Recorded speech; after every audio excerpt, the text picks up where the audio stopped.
Hi friends, మా కోడలు ఆకుకూరలు తినని వాళ్ళు ఎలా తినాలో ఎగ్ వేసి ఆకుకూర వండింది. చూద్దాం ఎలా చేసిందో అడుగుదాం. ఫస్ట్ ప్యాన్ వేడైనాక కొంచెం ఆయిల్ వేసుకోవాలి. ఇంకా ఆయిల్లో ఈ జీలకర్ర, ఆవాలు, ఇంకా కావాల్సిన పప్పులు అన్నీ వేసుకొని ఎర్రగడ్డలు వేసుకోవాలి.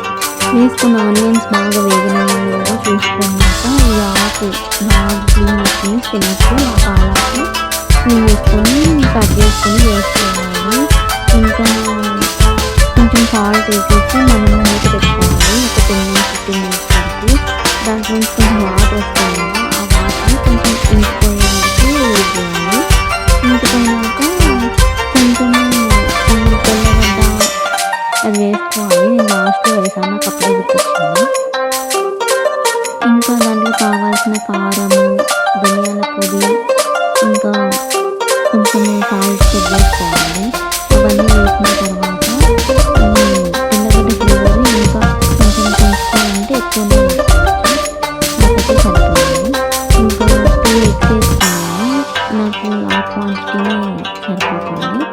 2 ఎగ్స్ కొట్టేసి వేసినాను. దాన్ని కలపకుండా అట్లా మూత పెట్టుకున్న తర్వాత ఒక 10 మినిట్స్కి ఓపెన్ చేయాలి. అప్పుడు కొంచెం బాగా స్టిక్అప్ అయి ఉంటుంది. బాగా కలుపుకుంటే అట్లా తింటే ఓకే, లేదంటే ఇట్లా పొట్టులాగా చేసుకోవచ్చు. ఇది వేడి వేడి అన్నంలోకైనా లేదంటే చపాతీలోకైనా బాగా టేస్టీగా ఉంటుందండి.